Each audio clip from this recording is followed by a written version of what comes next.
We haven't been around mainly because I've been playing Final Fantasy XIII-2.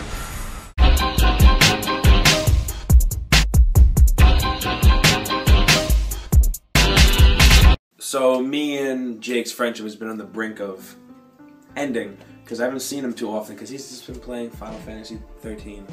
Yeah, I had to get it done to write a couple of reviews because I write reviews now. But Big boy over here. as you know, Final Fantasy XIII didn't really like it. No, I remember when it came out. You weren't too big of a fan.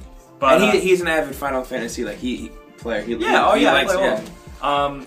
13. You know, 13 had the makings of a really great game, but there were just so many things about it that were so shitty. 13-2. What did they do in 13-2 that made it? Oh, better? they fixed everything. What's everything? Tell the people. Tell me. I'm listening. The story, for one thing, way simpler, way easier to follow. They really take the basic core things from Final Fantasy 13 that you needed to know and make an easy, simple story out of this. There's a lot of cool time travel and stuff, kind of like Chrono Trigger, but that's cool. A little more simple. What about that girl? Oh, that ass. That ass. Well, Lightning. It's awesome. Is that her name? Lightning. Yeah, that's sexy, right? I guess. It's cool that she's in another game because she was a really cool character. They actually specifically made this game, Square Enix, because they wanted to expand upon how cool she is. But she's not playable, right? No, you play as Sarah, her sister, trying to find her, and Noel. This guy, he's kind of like a ripoff from Kingdom Hearts. He looks exactly like Sora from Kingdom Hearts. Sora. But it turns out he's actually really compelling and really cool, and he brings the whole time travel element in. Now, you were talking about there are two playable characters, but then there's also the third character that's part of your party or something. Yeah, this is what got me really addicted.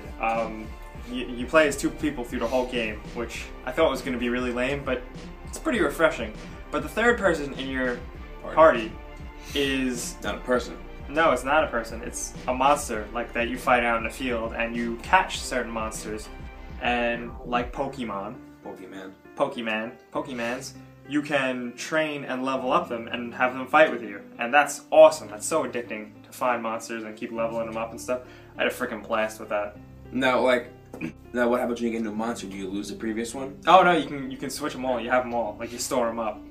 Oh, so they're in Pokeballs. Pretty much, yeah. Basically, Final Fantasy Pokeballs. That's pretty cool. The other last thing. Way less linear. Yeah? Final Fantasy 13 was literally walk down a hallway, fight some guys. Walk down a hallway, watch a cutscene, fight some guys. Now, there's shops, there's different worlds. That's cool. There's a casino gambling kind of area like Final Fantasy VII, the Gold Saucer. And way more variety. Side quests were kind of shitty because... How's the story? The story's good, but the side quest stories are really half-assed. And they're presented to you in such a shitty way that... Side quests. It's like, why do you want to do them? The only problem I had with pretty much the entire game was I couldn't really figure out what to do a lot of times. Now that it's not linear, that's what makes that a problem. I couldn't find what to do half the time, or what the hell to do. And so, do they not give you enough, guidance of where to go, what to do, and how to do it? I would say, yeah. It's just not organized in the menus enough. The game ends on a pretty good note, though. There's a couple different endings you can get, considering there's time travel and stuff. But they kind of leave it open for a Final Fantasy XIII-3. Oh. Which, it's cool if it'll be a trilogy and that's it, because trilogies are always it's starting to get kind of good and interesting now. So, Final Fantasy XIII-3, I'm open to it. You know what? You heard it first, nerd word. Final Fantasy XIII-3. Definitely didn't hear it first. Yeah, definitely check it out if you were into 13 and you wanted something a little bit better. This is definitely gonna satisfy your appetite. Check it out. Also, guys, keep your eyes peeled. We're gonna have information soon about a podcast that me and Jig are doing. It's gonna try and be a weekly thing. There's gonna be a separate thing about that. But keep your eyes open. Please do. Look out for it. It's a lot of fun to make, and we're definitely gonna try and make it a weekly recurring thing. Boom. Boom.